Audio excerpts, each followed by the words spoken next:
एक बार पुनः आप सभी का हार्दिक स्वागत अभिनंदन आपके अपने YouTube channel GK Anil Saran में। अपने कक्षा 11 के लिए भौतिक भूगोल विषय पढ़ रहे थे, जिसमें अब तक अपने जो पृथ्वी है उसकी आंतरिक संरचना के बारे में अपने पीछे टॉपिक में चर्चा की थी। आज का जो हमारा मुख्य टॉपिक है वो है भू आकृतिक प्रक्रियाएँ क्या होती हैं। देखिए, इस टॉपिक को करने से पहले हमें जो इससे पहले के टॉपिक हैं उनको क्लियर करना ज़रूरी है। इसलिए आप वो वीडियो अभी तक आपने नहीं देखे हैं तो इस चैनल की प्लेलिस्ट में पिछले अध्यायों से जुड़े हुए वीडियो दिए हुए हैं, आप जाकर उस चैनल की प्लेलिस्ट में उन वीडियो को देख सकते हैं। साथ ही इस चैनल को अगर आपने अभी तक सब्सक्राइब नहीं किया है तो ज़रूर कर लें, पास में दिया गया बेल आइकन भी दबाएं ताकि जैसे ही नया वीडियो अपलोड किया जाए तो उसकी तुरंत सूचना आपको मिल जाए।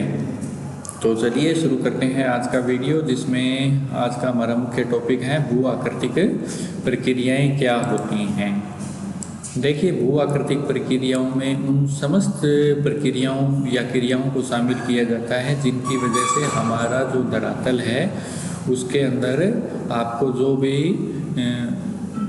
संरचना बनी हुई दिखाई देती है, यानी हमारा धरातल समतल नहीं है, ये धरातल है असमतल है। इस असमतलता का कारण क्या है, वो क्या चीज़ें हैं जो हमारे धरातल का निर्माण करती हैं, जिनकी वजह से ये धरातल जो है वो कहीं तो हमें असम दिखाई देता है, बहुत ही कम जगह होंगी जहाँ हमें समतलता या समतल धरातल दिखेगा। ज़्यादातर हमारा जो धरातल है वो ऊंचा नीचा ही है, कहीं पर ऊंचे पर्वत पठार है तो कहीं पर मैदान है, कहीं गहरे खड्डे यानी झीलें और महासागर हैं। तो ये सारी चीज़ें किस प्रकार बनी हैं, क्या चीज़ें हैं जो इनको कंट्रोल करती है, नियंत्रित करती हैं, उन सभी चीज़ों के ऊपर अपने चर्चा करेंगे। यानी मुख्य रूप से हम हमारे धरातल के असमतलता के लिए जो उत्तरदायी कारक हैं उन कारकों, उन बलों के बारे में विस्तार से अध्ययन करेंगे। तो चलिए इसको शुरू करते हैं। पृथ्वी की उत्पत्ति कैसे हुई, इसकी परपटी एवं अन्य जो आंतरिक सशस्त्र यानी परतें हैं का विकास कैसे हुआ, भूप्रपटी प्लेट का संचलन किस प्रकार हुआ एवं कैसे हो रहा है, भूकंप, ज्वालामुखी के प्रकार एवं भूप्रपटी को निर्मित करने वाले सेलों और खनिजों के विषयों में सूचनाओं की जानकारी के पश्चात अब हम जिस धरातल पर रहते हैं उसके विषय में विस्तार से जानने का प्रयास करेंगे। हम इस प्रश्न के साथ प्रारंभ करते हैं, धरातल असमतल क्यों है। यानी इस अध्याय में हम यही चीज़ें पढ़ेंगे कि धरातल के अंदर ये असमतल जो हमारा धरातल है ये क्यों है, क्या वजह है जो कि हमारे धरातल को, क्या चीज़ें हैं जो कि हमारे धरातल को नियंत्रित करती हैं। तो देखिए, सर्वप्रथम भूप्रपटी गत्यात्मक है। हमारी जो भूप्रपटी है वो चलायमान है, गत्यात्मक है। देखिए, नीचे प्लेटें पाई जाती है, मुख्यतः पृथ्वी के नीचे 7 प्लेटें हैं। इस टॉपिक को हमने छोड़ दिया था क्योंकि इस बार ये हमारे सिलेबस पे नहीं है, लेकिन फिर भी मैं थोड़ी जानकारी के लिए आपको बता दूं कि हमारा जो संपूर्ण धरातल है वो 7 प्लेटों से मिलकर बना हुआ है। प्लेटें क्या होती हैं, जो ऊपर की भूप्रपटी होती है उसको प्लेट बोला जाता है। तो ऐसी 7 प्लेटें हैं। ये प्लेटें जो हैं वो गतिशील होती है, चलायमान होती हैं, इनमें गत्यात्मकता होती हैं। आप अच्छी तरह जानते हैं कि ये क्षैतिज व ऊर्ध्वाधर दिशाओं में संचालित होती है, यानी ये प्लेटें क्षैतिज भी जाती हैं और ऊर्ध्वाधर भी जाती हैं। निश्चित तौर पर यह भूतकाल में वर्तमान गति की अपेक्षा थोड़ा तीव्रतर संचालित होती थी। यानी ये जो प्लेटें थी, ये भूप्रपटी थी, ये पहले बहुत ज़्यादा गतिमान थी, अब धीरे धीरे इसकी गति कम हुई है। भूप्रपटी का निर्माण करने वाले पृथ्वी के भीतर सक्रिय आंतरिक बलों में पाया जाने वाला अंतर ही पृथ्वी के, इसको थोड़ा ऊपर ले लेते हैं हम, फिर इसको दोबारा अपने पढ़ते हैं, इसको दोबारा अपने देखते हैं। भूप्रपटी का निर्माण करने वाले पृथ्वी के भीतर सक्रिय आंतरिक बलों में पाया जाने वाला अंतर ही पृथ्वी के बाह्य सतह के अंतर के लिए उत्तरदायी है।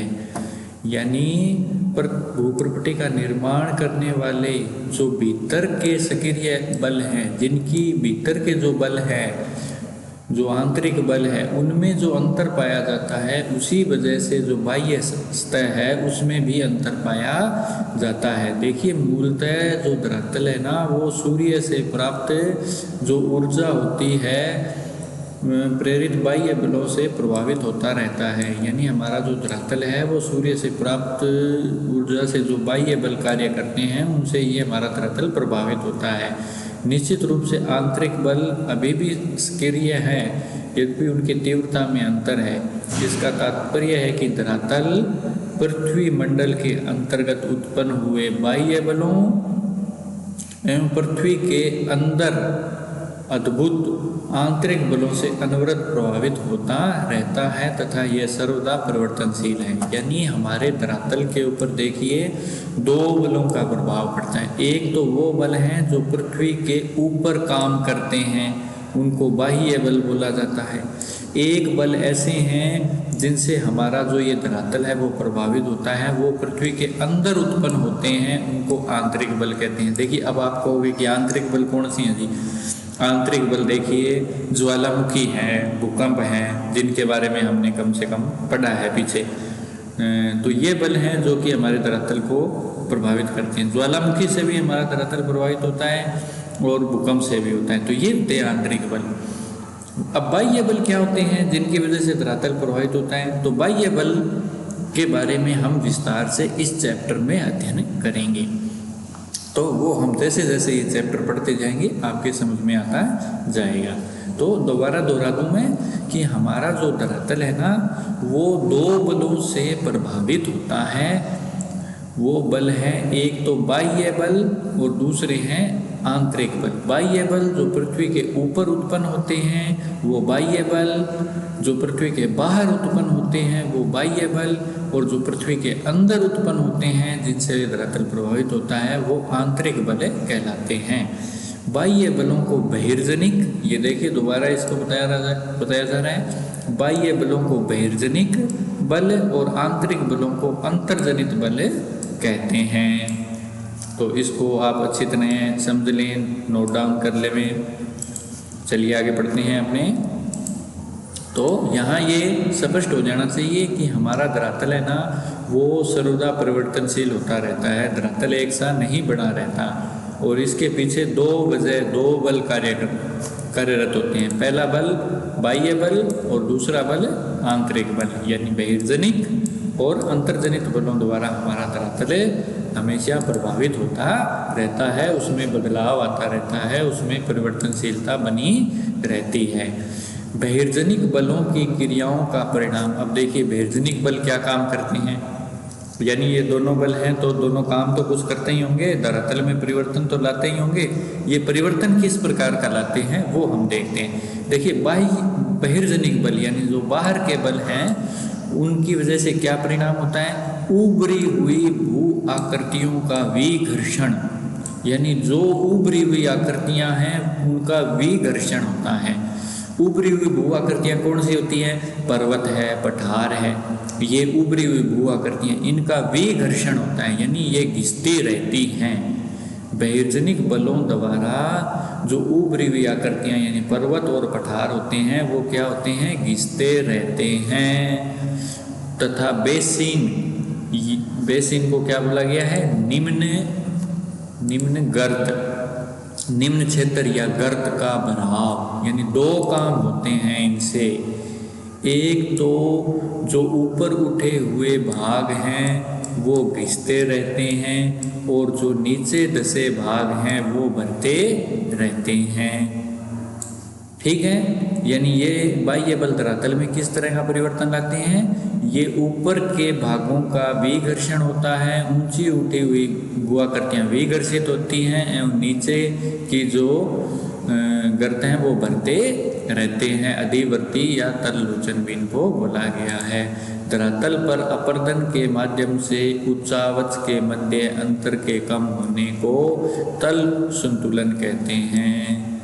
धरातल पर अपर्दन के माध्यम से, अब ये अपर्दन क्या होता है? अपर्दन का मतलब होता है जो टूटी हुई चट्टानें जो होती हैं टूटी हुई चट्टानों का एक जगह से दूसरी जगह पर बहाव, उनके चला जाना क्या कहलाता है? अपर्दन। तो धरातल पर अपर्दन के माध्यम से उच्चावच यानी जो ऊंचा नीचा भाग है उसके मध्य अंतर कम होना क्या कहलाता है? तल संतुलन कहलाता है, यानी तल संतुलित हो गया। अंतर्जनित शक्तियाँ निरंतर धरातल के भागों को ऊपर उठाती है या उनका निर्माण करती हैं। तो अंतर्जनित क्या करती हैं? अंतर जो नीचे की होती हैं ना, जो नीचे के बल होते हैं वो बल क्या करते हैं? धरातल के भागों को ऊपर उठाती हैं और उनका निर्माण करती हैं। तो अब आपके समझ में आया कि बहिर्जनिक बल क्या करते हैं? वो तो विघर्षण करते हैं और गर्तों को भरते हैं, जबकि आंतरिक बल जो धरातल के भाग हैं उनको ऊपर उठाते हैं। अब जैसे ज्वालामुखी आता है, भूकंप आता है, तो उससे क्या होता है? जो नीचे का भाग है ना वो एकदम से ऊंचा उठ जाता है ज्वालामुखी से, वो भूकंप से। तो इससे क्या होता है कि एक नई संरचना का निर्माण होता है। और विघर्षण से क्या होता है? यानी बाह्य बलों से संरचना का नाश होता है। तो हम कह सकते हैं कि बाह्य बल है ना वो विनाशकारी होते हैं, जबकि आंतरिक बल होते हैं वो सृजनशील होते हैं। सृजनशील का मतलब आंतरिक बलों से कोई भू आकृतियाँ बनती हैं, जबकि बाह्य बलों से जो बनी हुई भू आकृतियाँ हैं या जो उच्चावच हैं उनमें समतलता आती जाती हैं, वो उनको घिसते रहते हैं।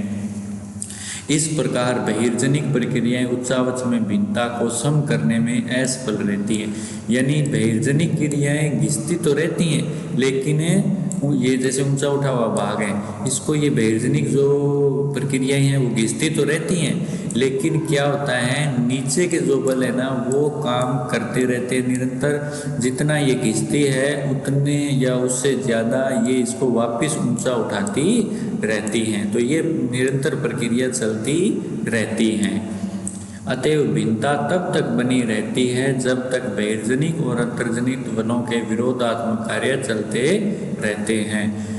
तो यहाँ अब हम इसका सार पढ़ लेते हैं। सामान्यतः अंतर्जनित बल मूल रूप से भू आकृति निर्माण करने वाले बल हैं तथा बहिर्जनिक प्रक्रियाएं मुख्य रूप से भूमि विघर्षण बल होती हैं। तो ये इस चीज़ का समरी है। यानी आंतरिक जो बल है वो भू आकृति का निर्माण करते हैं, बहिर्जनिक बल है वो भूमि विघर्षण का काम करती हैं। भूतल संवेदनशील है, मानव अपने निर्वाह के लिए इस पर निर्भर करता है तथा इसका व्यापक एवं सघन उपयोग करता है। लगभग सभी जीवों का धरातल के पर्यावरण के अनुवाह यानी सस्टेन में योगदान है। यानी पर्यावरण तभी तक सही है जब तक कि जीव का उसके साथ सही तरीके से अनुवाह है, सही तरीके से उसका संबंध है। लेकिन मनुष्यों ने संसाधनों का अत्यधिक क्या किया है? दोहन किया है, यानी संसाधनों का अत्यधिक उपयोग किया है। हमें इनका उपयोग तो करना चाहिए, किंतु भविष्य में जीवन निर्वाह के लिए इसकी पर्याप्त संभाव्यता को बचाए रखना भी जरूरी है। देखिए, संसाधनों का उपयोग भले ही हो, लेकिन उपयोग के साथ साथ ये जो संसाधन होते हैं ये सीमित मात्रा में उपलब्ध हैं, क्योंकि संसाधनों को बनने में काफ़ी समय लगता है। हजारों लाखों सालों में ये संसाधन तैयार होते हैं। संसाधन कौन से? कि जो भी हमारी शैलें हैं, खनिज हैं या अन्य जो भी चीज़ें हैं जो हमारे उपयोग में आती हैं वो संसाधन कहलाती हैं। तो इन संसाधनों को बनने में बहुत समय लगता है, तो इनका जो उपयोग भी है वो बड़ा ही सही तरीके से किया जाना चाहिए। धरातल के अधिकांश भाग को बहुत लंबी अवधि सैकड़ों हजारों वर्षों में आकार प्राप्त हुआ है तथा मानव द्वारा इनके उपयोग, दुरुपयोग व कुप्रयोग के कारण इनकी संभाव्यता यानी इनके जो भंडार हैं उनमें तीव्र गति से ह्रास हो रहा है। यदि उन प्रक्रियाओं जिन्होंने धरातल को विभिन्न आकार दिया है और अभी भी दे रही है तथा उन पदार्थों की प्रकृति जिनसे यह निर्मित है को समझ लिया जाए तो निश्चित रूप से मानव उपयोग जनित हानिकारक प्रभाव को कम करने व भविष्य में इसके लिए संरक्षण हेतु आवश्यक उपाय किए जा सकते हैं। तो ये मतलब अगर हम समझ जाएं कि ये जो धरातल है ये इसका निर्माण कैसे हुआ है, वो कौन सी चीज़ें हैं, कौन सी प्रक्रियाएं हैं जिनसे धरातल का निर्माण हुआ है, तो निश्चित रूप से ये मानव के लिए अधिक उपयोगी होगा और मानव संसाधनों का जो उपयोग है वो और अच्छे तरीके से कर पाएगा। तो भू आकृतिक प्रक्रियाएं, चलिए अब इसको हम डिटेल से थोड़ा पढ़ना शुरू करते हैं।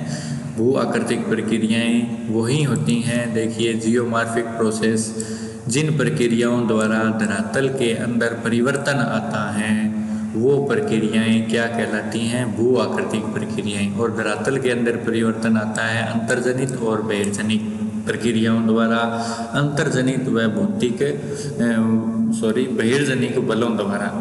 तो जिन क्रियाओं द्वारा, जिन बलों द्वारा धरातल के अंदर परिवर्तन आता है उन क्रियाओं को, उन बलों को भू आकृतिक प्रक्रियाएं कहा जाता है। इसको पढ़ लेते हैं। आप भू आकृतिक प्रक्रियाओं के अर्थ को समझना चाहेंगे।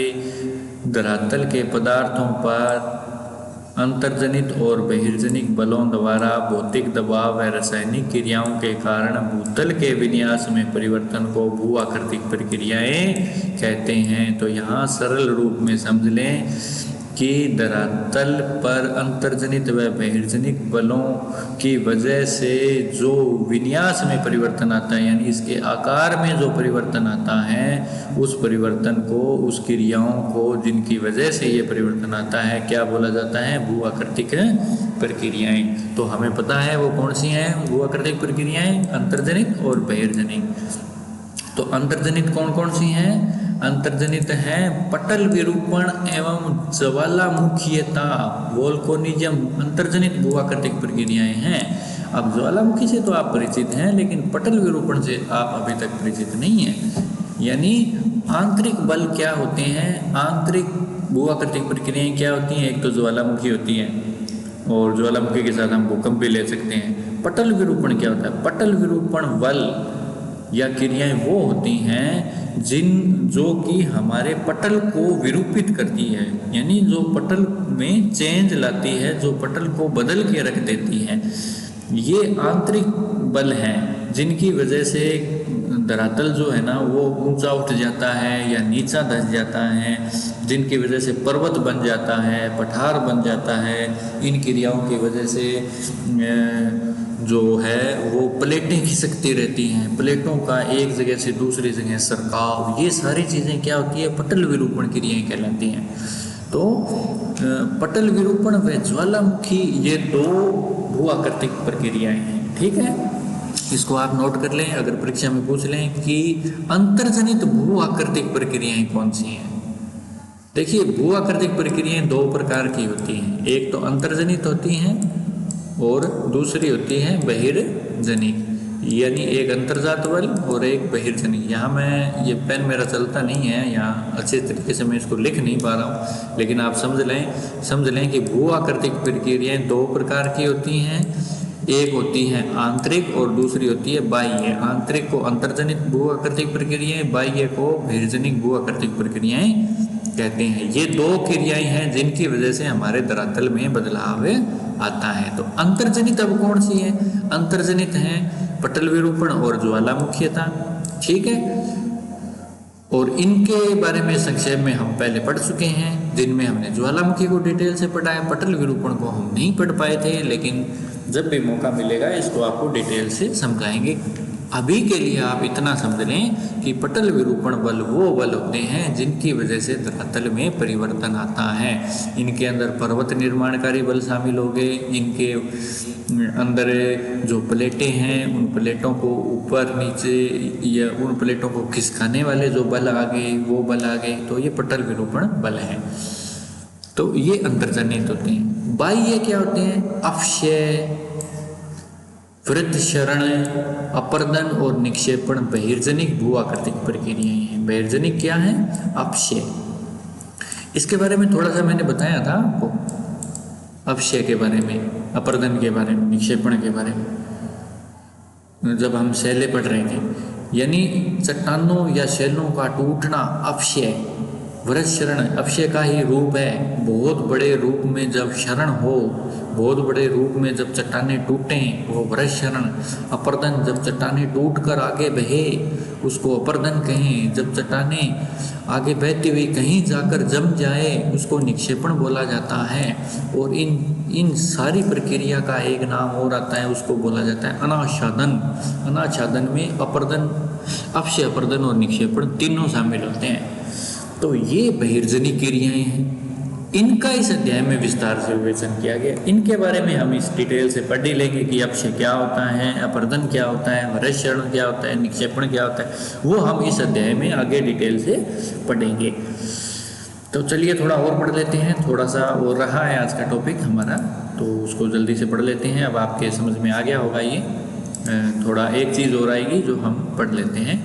बहिर्जनिक, प्रकृति में किसी भी बहिर्जनिक तत्व जैसे जल, हिम, वायु जो धरातल के पदार्थों का अधिग्रहण तथा परिवहन करने में सक्षम है को भू आकृतिक कारक कहा जा सकता है। यानी जल, हिम, ये वो चीज़ें हैं। जल क्या करेगा, चट्टानों को तोड़ेगा भी, चट्टानों को आगे भी लेके जाएगा, भागे भी ले जाएगा, यानी जल अपशय भी करेगा, अपर्दन भी करेगा। इसी तरह वायु टकरा टकरा के शैलों को तोड़ेंगी, शैलों को आगे लेके जाएंगी, वो कहीं जाके जमेंगी। इसी प्रकार से बर्फ, हिम क्या होती है, ऊंचे पहाड़ों पर बर्फ भी खिसकती रहती है, तो बर्फ भी एक तरह से कारक है बहिर्जनिक। तो ये जो चीज़ें हैं ना, इनकी वजह से ये भू आकृतिक जो प्रक्रियाएं हैं वो संचालित होती हैं, इसलिए इनको भू आकृतिक कारक कहा गया है।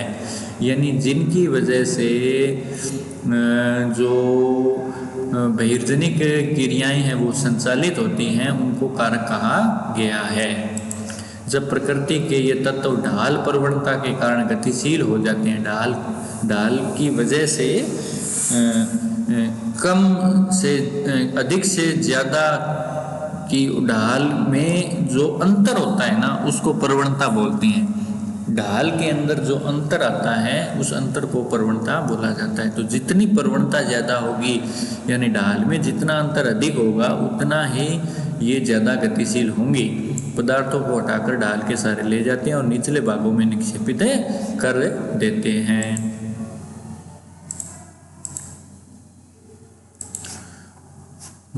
इसको थोड़ा मैं नीचे कर लेता हूँ।